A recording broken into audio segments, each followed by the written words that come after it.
যে রেসিপিটা নিয়ে এসেছি সেটা হচ্ছে জামাই ষষ্ঠীর স্পেশাল রেসিপি, পনিরের কদম ফুল। সেটা বানানোর জন্য প্রথমে পনির আলু সেদ্ধ করে নিতে হবে, নিয়ে পনির আর আলুটা ঘষে নিতে হবে। যেহেতু আমি একা নিজে করেছি তাই ঘষাটা দেখাতে পারিনি।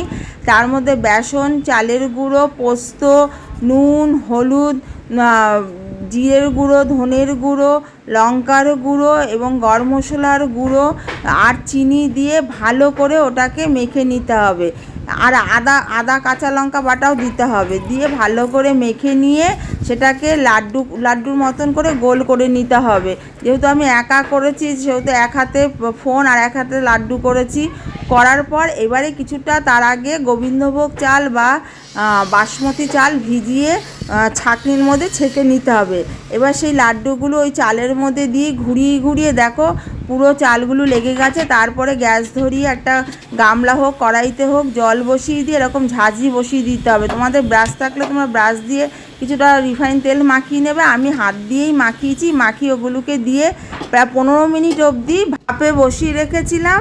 তারপর তুলে ফেলেছি। দেখো তৈরি হয়ে গেছে পনিরের কদম ফুল। খেতে কিন্তু দারুণ হয়েছিল।